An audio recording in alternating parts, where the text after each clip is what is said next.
Hi, this is Brian. Welcome to Philosopher's Notes TV. As always, we've got a great book, Everyday Enlightenment by Dan Millman today. We've got the great book. We've got the 6-page PDF Philosopher's Note. We've got the different color as I hold that up. We've got about 10 or 12 of my favorite big ideas here. I'm super excited about this book and sharing more of Dan Millman's wisdom. As I mentioned in the PNTV episode on another one of his great books, Body, Mind, Mastery, Dan has become a friend over the last several years, and he's one of the first teachers whose books I read all of, right? I just literally fell in love with his Way of the Peaceful Warrior, read this book, Everyday Enlightenment, Living on Purpose, Body, Mind, Mastery, The Life You Were Born to Live. They're all amazing. Great blend of East and West. He's a super plugged in, spiritual, high thinking, inspiring guy who's also really grounded. And it's all about, having big dreams, but taking the steps today toward our highest selves and creating the habits that will really allow us to create an extraordinary life. This book, Everyday Enlightenment, is kind of his magnum opus. Is that the word? If it is, then awesome. If not, then awesome. That really distills his big ideas into one book. The subtitle is The 12 Gateways to Personal Growth. So there's 12 different gateways he walks us through. The first one is discovering our worth, and we go all the way through. I don't know what number 12 is, but they're good. So let's look at a few of my favorite big ideas. The first one, discover your worth. He talks about the fact that some of us who are most inspired to make a difference in the world are the most harsh on ourselves. And we've really got to pay attention to honoring ourselves. And he says, it's really simple. Treat yourself the way that you would treat a loved one or an honored guest who is invited into your home. How would you treat that individual? Treat yourself like that. It's a really cool idea. And he has a whole chapter on that, but I just love that idea. How would you treat the most honored guest to come into your home?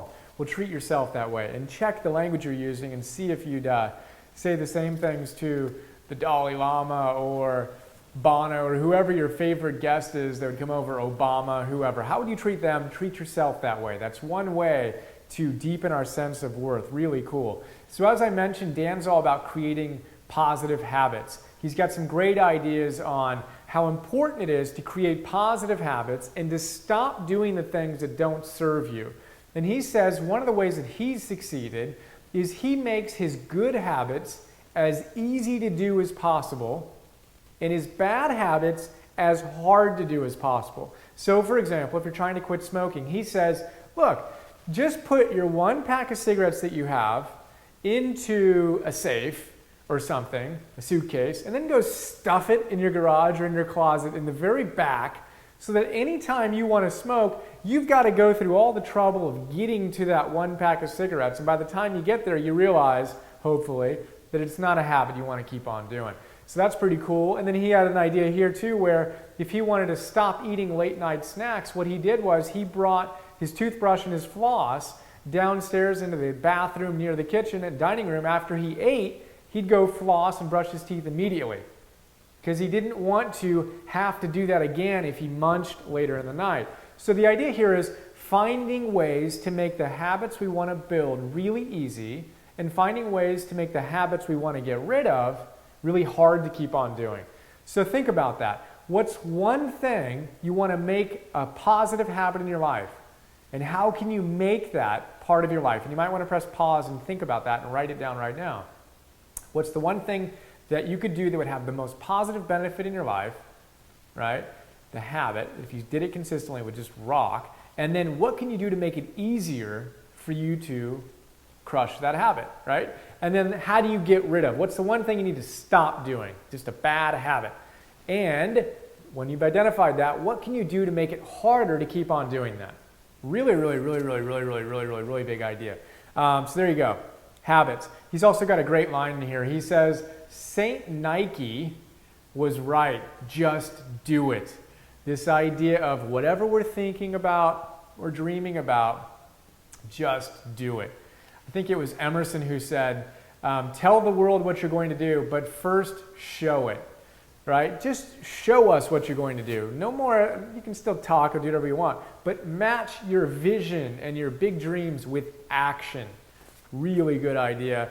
Here's another big idea on that theme. We've heard of carpe diem, right? Really cool concept. Seize the day.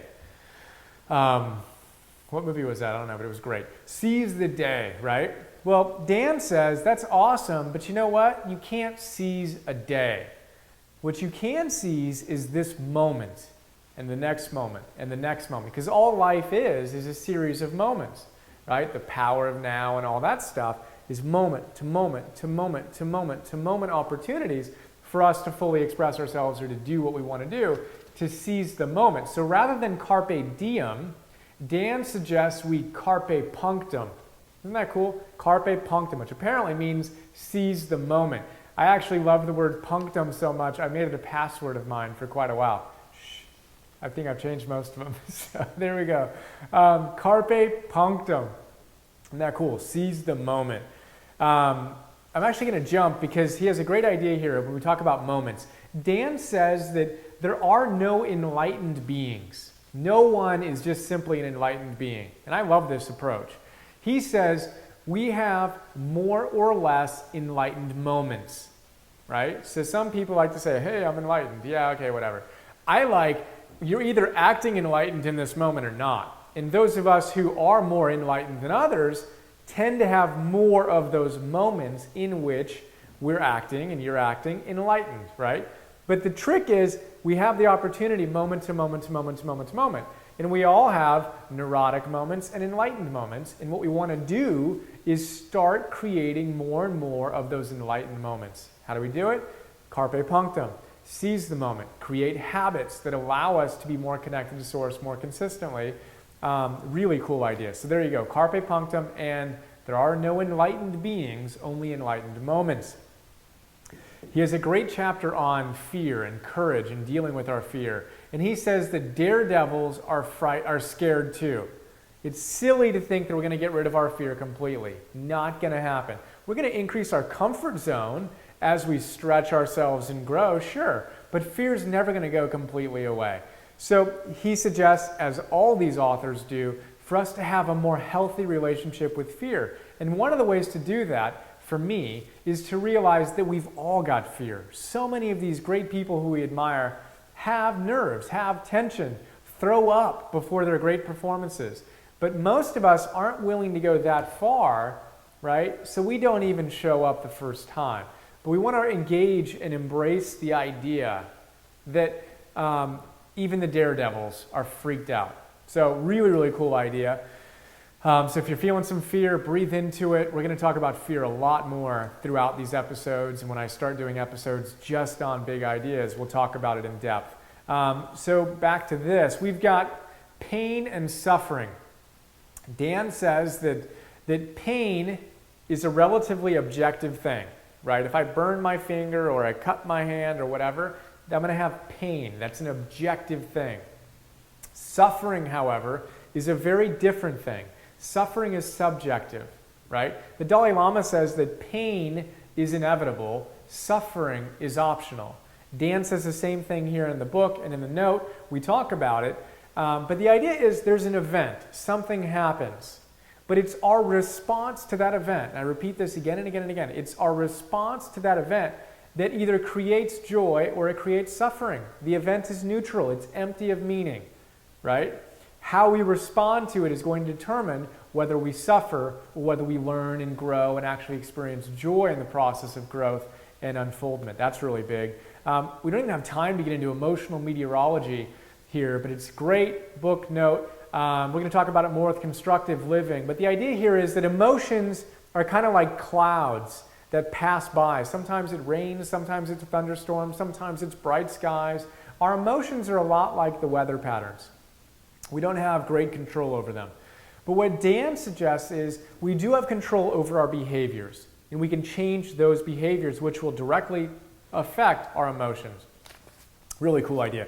So I can go on for about a month, but that is all we have time for right now. Hope you dug it. Look forward to sharing more with you soon. Have an awesome day. See you.